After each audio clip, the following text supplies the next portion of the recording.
It was before the school year started and we were a new family in town. And the Harringtons had a before-school swim party, and Christy and Leslie Evanson were there, and they asked me, "What do you do?" And I'm a stay-at-home mom, but I also do medical ministry. And so I shared with them about my passion for Panama and Panama missions. And Christy turned to me and she said, "We would love to do that." Things just started to click in my mind. It looked like a great opportunity to partner with floating doctors. Offering restorative dentistry to their communities was not something that they were currently able to do. And before you knew it, we had a team of 41 individuals, 9 families who had an interest in coming to Panama and serve in whatever way that they could be of service. So we had a very long journey to get here. And in the very last leg of the trip, we were on time, everything was peachy, and then there was lightning and storm in the skies, and our plane had mechanical error issues, and we all thought we were gonna spend the night in Panama City and miss out on the first day of clinic. We all decided to get in a circle and pray, and we prayed for God's will to be done, and after we prayed, something happened. There was a plane, and we were like, oh, so we are going. All of the kids were like clapping and yelling and like dancing around. It was a happy moment. I remember when our plane had finally lifted up and I looked out the window and I saw the city just like all golden and lit up, and I was just like, this is amazing. We're actually here, we're flying on a mission trip, and God just answered our prayer just like that.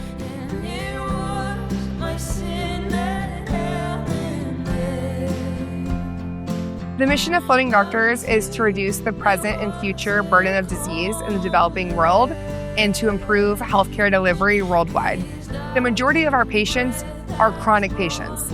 These are patients that have diabetes or hypertension, very manageable illnesses, and the biggest need is access to their medicine and a doctor to come check in on their vitals, their sugar level, and that we're providing them those medicines that they will need for the rest of their life. So this morning we got up, left our hotel in an open air boat, and had an absolutely beautiful ride. Got here to set up here in Popa 1 and start seeing patients. We all pitched in, carried stuff off the boat, and set up just here in our little open air clinic. Something that we immediately notice as we go out to the villages is you don't often see the water pipe coming into the home. You may not see the electricity out there at the home. It's often cement structures with pretty rudimentary roofing systems. There's no windows. It's one thing that makes me very thankful for what we have at home, and even something as simple as that is a new perspective to be thankful for. On the types of situations we've seen here, very poor medical literacy. I had a patient that was on her 14th pregnancy, and out of those pregnancies, she only had 10 living kids, and she had symptoms of a UTI, no prenatal care, wasn't taking any prenatal vitamins, didn't even remember, when she may have gotten pregnant. This is kind of what we're seeing here. It's very eye-opening. So when I arrived today, I couldn't help but notice a little one, a very little baby being held by a very little girl. Very slowly, she pointed out the mother, and I got to hold the sweet little baby as he napped, 3-month-old. And the mother, we just found out, she's gallstones. So she's gonna have to go into the city and have a gallbladder removal at some point. So my heart kind of goes out to her. She's got at least 3 little ones and a 3-month-old, so I'll be praying for her. And I'll definitely remember having that special moment holding him as he napped. So we saw about 40 to 50 patients, and my specific job was to write their name, their age, and what was bothering them. Vaughn is here, he's 14, and it's just fun to see him, number one, in scrubs, because he's never worn any before.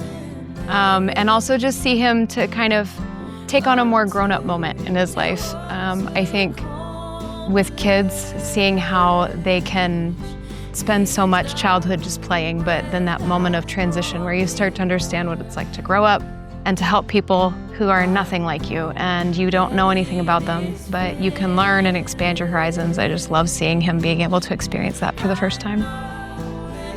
So our kids, many of their parents are working either in the medical clinic or dental clinic, and we've talked to them this week about the importance of they are like little mini dentists or doctors getting to teach the local children how to wash their hands well, get rid of germs, or dental hygiene. It's been a really awesome opportunity for them to show God's love through teaching and through a kind smile with the local kids in Panama. It means a lot to me to be able to provide care to somebody who may not have ever had dental care before. It's such a privilege to be able to alleviate suffering and increase the quality of life, whether I'm back home in the States or I'm here in Panama in a country I've never been to before. We saw a lot of local people, and a lot of them needed cleanings, and a lot of cleanings, many cleanings. Fillings are really fun to watch, just to see a tooth go from broken and just like nothing to all of a sudden it's like a new tooth again. A lot of the patients that we're seeing is preventative care, and typically that is done by a dental hygienist. So I haven't done a cleaning in years. Look, we're here to serve, and we'll do whatever they need. And if that's preventative care, that's great. We're taking someone who has gum disease and prolonging their tooth life and their gum life so that they can keep their teeth for much longer. It's been really fun having Jenna work with me. She's worked with me on other mission trips, but she's got to do quite a bit here. I think it's really fun to do mission work with your own family. I'm hopeful that they see the blessings they have in their life back home and that they kind of catch the bug of service and just enjoy being a servant to other people. I love it. I love helping people. I love interacting with the kids and even the adults. They're all very sweet and kind, and I love the feeling that I'm doing something to help them. It's a huge privilege to be able to serve with my family and for each of them to have a role in this mission trip. It's like a little piece of heaven, and it's nothing sweeter. Not only are we serving and giving back to those who may not have access to care, but we're doing that together as a family and with friends, and it's just deeply meaningful. It's like we're playing and working and serving, and it just comes together into this amazing combination of a memory that we'll never forget. I think my favorite moments are at the end of the day when we have our debriefing and we just open up the floor and ask, have you seen Jesus today? Have you experienced Jesus' love today?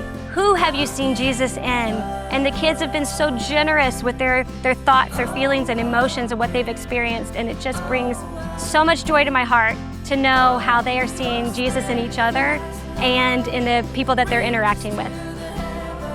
You know, we're not doing a whole lot of evangelism, but I think our actions will speak louder than our words a lot of times. So I hope they see the love that we have for them, and maybe they'll be curious and ask questions and get to know Jesus. That's the ultimate goal.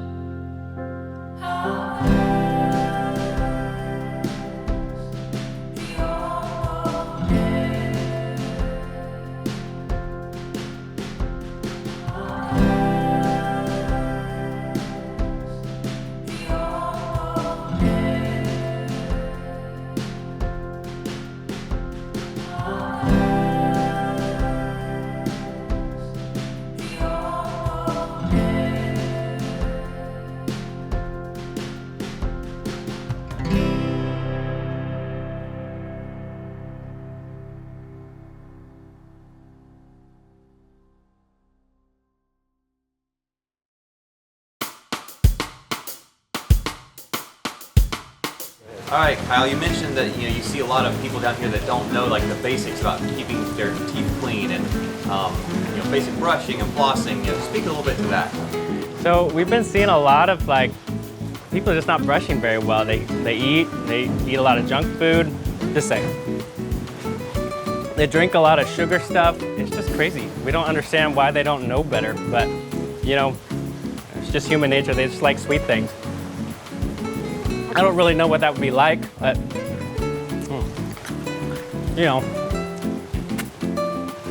Oh, this is good. Just 1 second. I gotta finish this.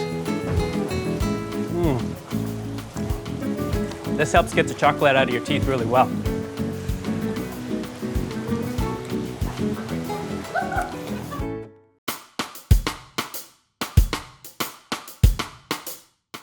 One thing I learned about here, some friends of mine, we decided to go on some hikes. I quickly learned about the Panamanian bugs, how well and how quickly they can ravage the body. And so I was warned that I might need to use some products to keep these things away, but when one doesn't listen, one pays consequence. And I may or may not have suffered some bites.